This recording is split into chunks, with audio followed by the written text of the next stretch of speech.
All right. Good afternoon, everyone. This is another spotlight on a volunteer by the Tetra Society, part of Connect Together. So I hope everybody's afternoon is going well. Again, I'm Eric Molendyk, the chapter coordinator for Vancouver, but also the national coordinator. And it gives me a privilege to work with volunteers like Bob, who I'm going to speak with today.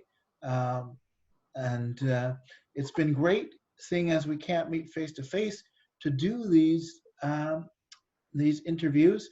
And sometimes, Bob, I'm sorry I butcher last names, so I'll just get you to say your full name so that way I it's said correctly. Sure.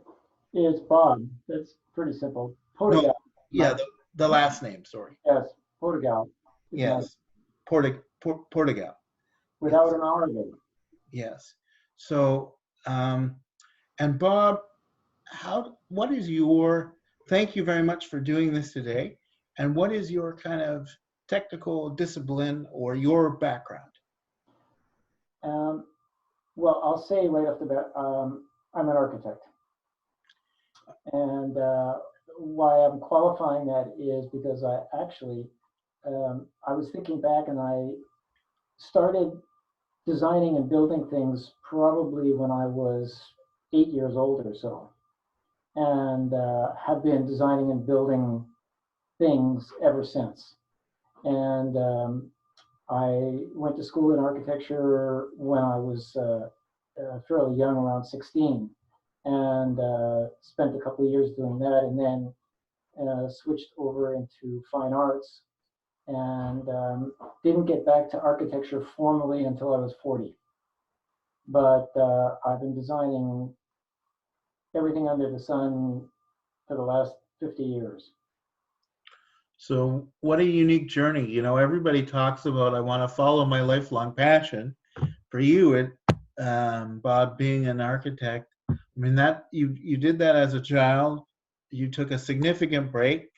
Sounded like you connected with another passion and then restarted or rejuvenated your this career at 40. So that's quite a journey.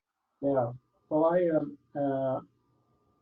was a furniture designer and then a contractor and then a renovation specialist. And so I've been dipping in and out of various portions of design and construction for a long time.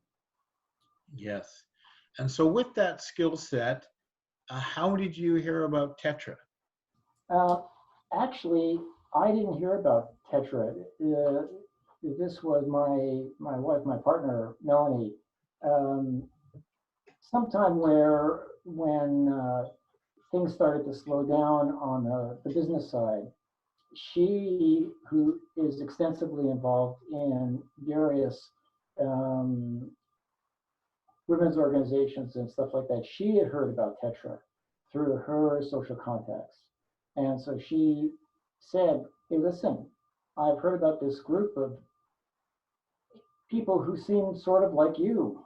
Why, why don't you give them a call and see if you're interested in getting active there? And so I went. I think I went online originally and took a look um, at the early website, and the rest is history. Yes. Well, I always enjoy, and I know those who are going to be seeing this interview, like everybody has such a background and people come to Tetra in a different way. And I'm really glad that your partner brought that up to you because you have been very actively involved for, is it about close to 5 years now? Um, I was thinking that it was four, but it might be. Yeah, because I remember you first came when I think we were at APEG and you've definitely kept yourself busy with a bunch of projects. Um, One that you put a lot of time into was there was this gentleman who wanted to get out, as people do in Vancouver, onto his back deck and have social gatherings there. And he's a wheelchair user, and the way the house was designed, it's not like he could just tip his chair up and out onto the deck, and you actually came up with this in-house lift. Um, can you That talk? was Yeah. the lift to the patio was definitely has been, at least until now, the most technically challenging of the projects that I've taken on. And you know, it's an interesting thing about even the simple solution to something like that generally would be a ramp. Um, but if you can imagine a ramp in your living room, it takes up a fair bit of space.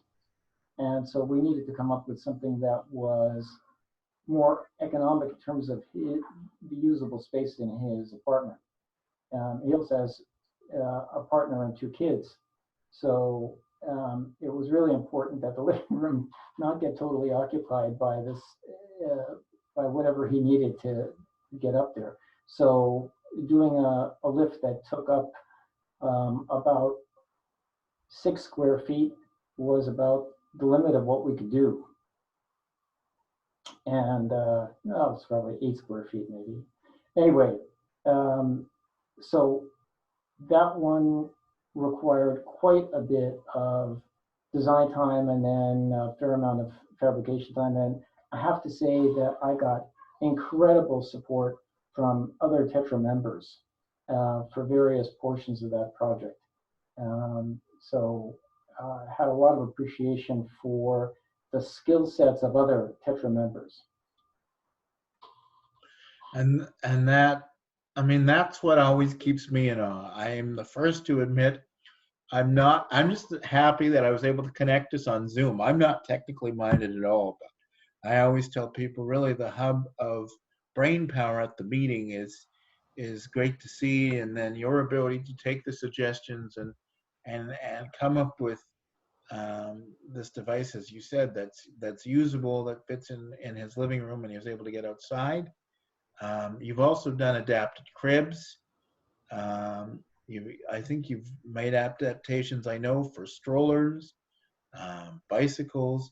Um, Talk about the adapted crib that you worked on, or some of the one of Well, your projects I know is on Tetra Nation. I, I'll tell you the one of the things that seems to run through a number of projects for me, but also for other volunteers too, is the the fact that you know we all have kids. I mean, not everybody has kids, but there are a lot of kids who are either disabled themselves or whose parents have some limitations in terms of how they work with their own kids.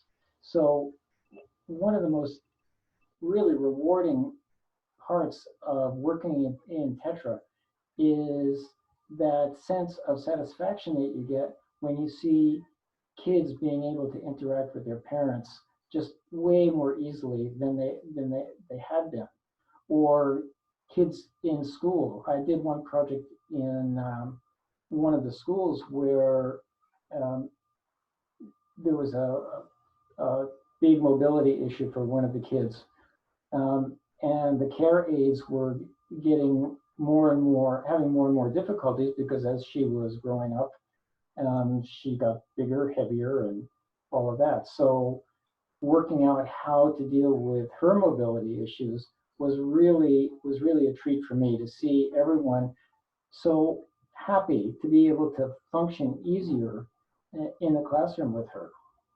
And so having those opportunities is really, it's a two-way gift, right? Because it makes me feel better um, about using my skills, and uh, and presumably whoever I've done it for is also feeling better about just getting around in the world. Yes. And when you're coming up with these solutions, I'm always fascinated.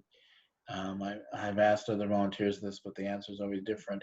How do you how do you come up with the solution? Do you when you take on a project, all of a sudden, do you look at the world in a different way, and you're walking down the street and you see something and you think, oh man, I could take, this piece of metal or this piece of wood, and this would work with this device. Like, how does the ideas get generating? And in your case, especially, how much of the design is the architect in you, and how much of it is the fine arts? And do the two kind of passions of yours blend together to complete a project? Um, I have been doing a lot of thinking uh, about that because as you get older, you start to look back at the things that you've done, and you try to figure out where it is, how these things generate, and it's really difficult. It's really difficult to say what comes first. This is definitely a chicken and egg kind of experience, but what I know about is that there is almost always. Oh, excuse me. Hi. Is that Eric? Yes, that's Oh my It is. gosh, after all these years. Yes. Thank you. It's very nice to meet you. And I'm in your debt. All of Tetra's in your debt because I understand that you referred Bob to Tetra. I did. Yes. I did. So, well, thank you so much. I met Sam Sullivan many, many years ago, and I haven't kept up with him, but I never forgot. There was a connection I had with Tetra at one point. Yes. That's great. Well, and I've told lots of other people. I just want to say I'm going out on my bike. okay. Somebody may be picking something up from the porch. His name is Mike. So Bob, it was great to meet your partner there. You mentioned her previously, and there she was saying hello, and of course she mentioned Sam. And for those who don't know, Sam Sullivan is the founder of Tetra. But back to what you were talking about, Bob, about how completing a project comes together and how the solutions start in your mind and then come to an actual physical thing. Okay, just in brief, I think that there's usually what happens is presented with a problem, there's an initial idea of how you might approach it. And that's mostly comes out of sort of direct experience, maybe something similar or just something that just transfers very quickly in my head from some other experience. And what then happens is I know that I need some time, and that what will come out of it is 3 or 4 or 6 or 8 other possibilities. And the trick is not to focus in instantly on the first thing. And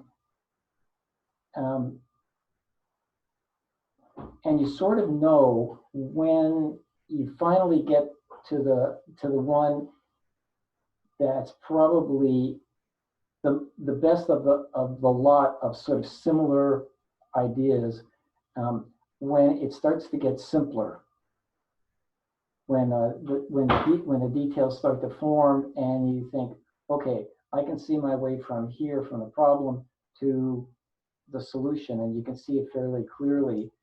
It may turn out, which it has in, on a couple of occasions, that kind of thing works, but it doesn't work well enough, and you have to go back and sort of start somewhere further back again.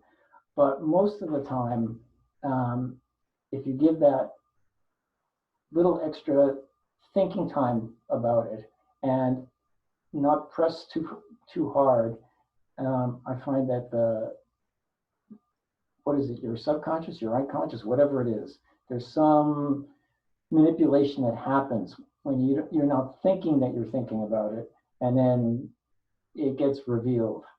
And it's a wonderful feeling to have that happen when you're thinking about a project, and there's that aha moment. And so when that happens, it's like a little gift. And so in your mind, the statement is true. Take a step back from something, or like they say, a watch pot never boils. But when sometimes when the subconscious is thinking about it, but you're doing other things, that's when the greatest ideas come to fruition. Yeah. Yeah. Well, I marvel at your ability to come up with things. Now you've touched on the volunteers and at the meeting, and there's quite a bit of camaraderie um, amongst the volunteers who work on projects. And there's a group of you that work on projects in the North Shore, and you've kind of hung out and built that camaraderie amongst the group, and that's been great to see. Yeah, I mean, I'm not a North Shore person myself, but there is a group of people that, for whatever reason, sort of got centered around the North Shore, and it's been fun to hang out with those guys and do it. They're almost all engineers. Well, I think most of Tetra's personnel or volunteers are engineers of various stripes. Yes. So I'm always feeling like I'm slightly the odd person out, but that's fine. But well, you definitely you join that group, and I know that you might not be an engineer um, having the degree, but I know that you've definitely impressed at the meetings with your solutions. And I've seen and this gets into your art ability, some of the physical diagrams that you'll bring in to show. Oh, right. And in your background here, there's some unique art pieces. Have you like the one hanging on the wall? Did you design that? Yeah, Kind yeah. of the Actually, I'm just trying to, let's see, at the, probably good. Yeah, so I've got pretty much a room full of art pieces that I have worked on. And I'm actually just, as I mentioned, the first thing in the interview, I think, is I'm just working on some other pieces, these particular art pieces, um, which I have to say I have been encouraged by the hanging out with other people in Tetra, just in terms of skill sets and stuff. And I actually went out after some experiences with Tetra and got myself a welding set. Um, so I'm now teaching myself welding and brazing and stuff like that. So which is expanding my skill sets as well as working in Tetris Fever in terms of being able to do more stuff um, directly. and all the projects that you fabricate, do you do it out of your home, a home workshop? Yeah, I converted my used to be carport now into a fairly full functioning workshop. And so I'm really fortunate in having that kind of space. And for the bigger projects, it's really critical to have something that's really set up to do that kind of fabrication. Well, and again, thank you. It's a common theme, me saying thank you, but I'm saying thank you on behalf of the clients that you did make that conversion of your carport, and you've definitely put it to good use. And I'm glad that, not only can you inspire the volunteers, other volunteers, and they've inspired you to not only help you complete your Tetra projects, but continue to add to your personal tool belt. And you said that you're working on projects here at home. And of course, another thing during this time that you are staying busy with is you are helping out with homeschooling Yes, as yeah. well. So, My grandchildren, unfortunately they're in Montreal, but even so, the idea of homeschooling by Zoom um, seems to work pretty well. Not quite the same as being there, but this is the next best. and are you bilingual? How many languages do you speak? I speak English really well. The rest are really bad. I speak a little bit of French, um, and we won't even mention anything else. Okay. Well, I always admire that because I admit that I only speak English. And again, considering I asked you to say your name just so it was said correctly, sometimes I don't feel like I even do that well. So to even speak another language a little bit, you have my respect in so many ways, Bob. And thank you for taking the time to do this today. You're quite welcome. And it's been great to get to know more about you and have this conversation. And I look forward to a time when we can meet up in person. But until then, we'll keep touching base via Zoom. And for those who have tuned in, I hope that you learned more about Tetra and Bob and his background and what goes into making a project and how diverse he and the fellow volunteers are. Thank you so much for joining, and stay tuned for more content in the future. Have a great afternoon. Okay.